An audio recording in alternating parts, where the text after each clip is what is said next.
So Jack, I'd like to bring Jack up. Tell us something about yourself for those of you that don't know him, and then he'll just speak on the open mic. No, I'm really from over on the Waihee County side of the creek originally, and I travel all over the western U.S. I've been working out of Twin Falls since about 2005. I come into Waihee County trying to lock half the country into a wilderness area and give the other half to the snails. Between their spotted owls and desert tortoises and multi-million-dollar wolves, they've been taking over entire states with their idiotic environmental agenda. It gets a little stupider every year. And I didn't really know what to expect here today. All I knew was that I got an invitation from my friend Rick and Christine, who's one of my sponsors. I write books and columns and that sort of thing, run around the country with them. And I've been a grassroots activist for years and years and years, probably 30, I guess, traveling around the West and working with this coalition and that coalition. And I had a lot of fun doing it. Anyhow, I do appreciate what everybody had to say. I'm not going to sit here and burn up a whole lot of everybody's time because I do generally entertainment, fun stuff. I like to tell Clark stories. County had anything to do with the tortoise.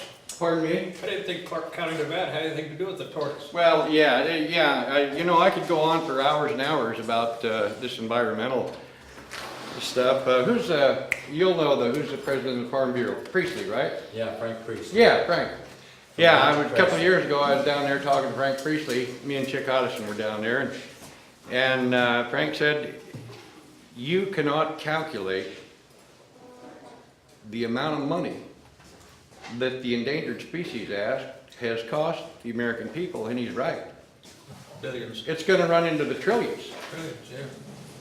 When you figure all the lawsuits and litigation, environmental nonsense, you figure, go ahead, excuse me.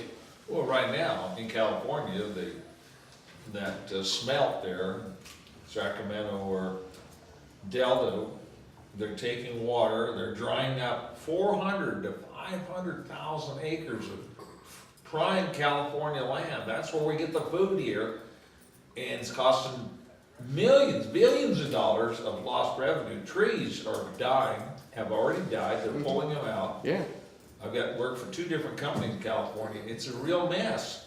well, And nobody's doing anything about it because U.S. Fish and Game said, we gotta protect this trash fish over growing food. yeah. Well, you saw what happened out here with the fire out here. What do they call that burn out here? The Murphy Complex burn, I don't know what they call that. They cut back all the grazing permits to save the sage hen. And then when she got fire, there's all their sage hen habitat. Hensley said he'd put the fire out, About he had his 1,000. tractor over there, he said they Yeah. were gonna confiscate and arrest him. Yeah, you're right. It was a miss. So anyway, we're going to be doing a lot on that. We politics and the Ciedra bill, the Central Idaho Economic Development and Recreation Act, is enough to make your eyes roll.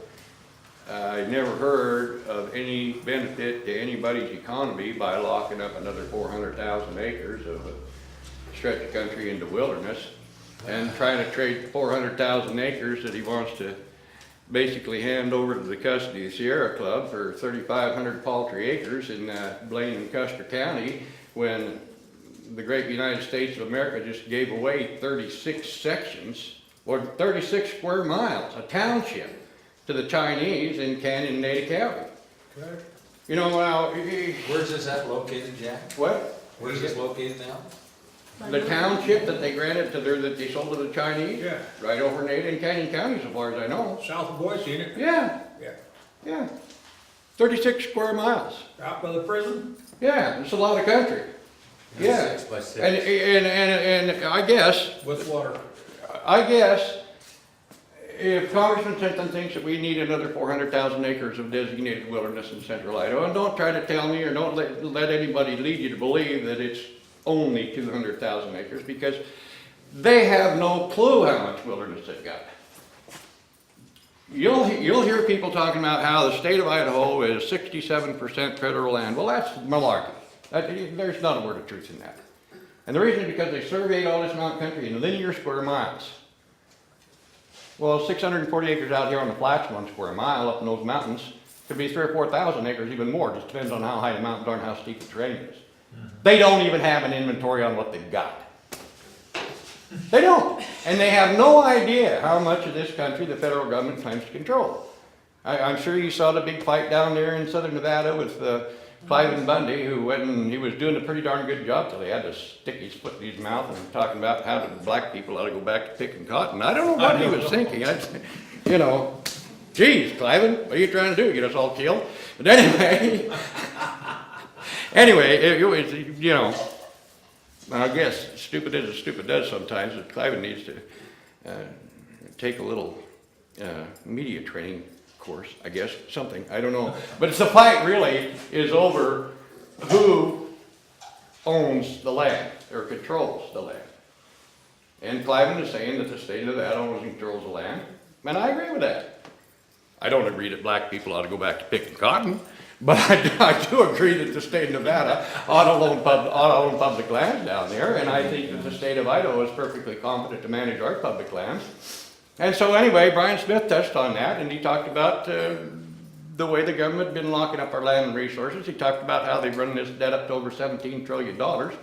And Congressman Simpson's just going along, la-di-da, oh, well, 17 trillion, 20 trillion, 50 trillion. He don't care. He's rich and fat. He's a neocon. Well, I don't know what he is. He reminds me of Tricky Dicky Nixon. But anyhow, I'm voting for Brian Smith, you bet. Yeah, I like Brian Smith. I like what he has to say. So anyway, yeah, if you guys want to have me out to some other time for a little get together, but I'm more the party animal. Unlike you, Mr. Representative, I like beer. I think it tastes pretty good. so good cold beer on a hot day, that's all right with me. But no, I think we've all been here long enough, and you got a lot of good points made, and I sure enjoyed the food, and I enjoyed the good company. I'm glad to get to meet new people, and appreciate you having me out, Rick, by golly. Thank you, Yeah. Jack. Yeah. So I better get to getting this, what I better get to doing. Where do you live at then? Well, I've been working out of Twin Falls since 2005. We're just trying to get a little place around up there. My residence address is in Buell. I live in Buell, so. View. Yeah. I see. But, or has been, but I'm always or have been always on the road. I'm getting a little bit too old and worn out to be traveling all over the place, you know, and I just want to settle in someplace and shoot some stories off the back of my porch with a good camera and get a good website put up that, well, we've got a good website, but we need to make it work. And I just want to kind of settle down and relax and take care of my wife for a while, you know. So, anyway, I'm going to sit down and shut up.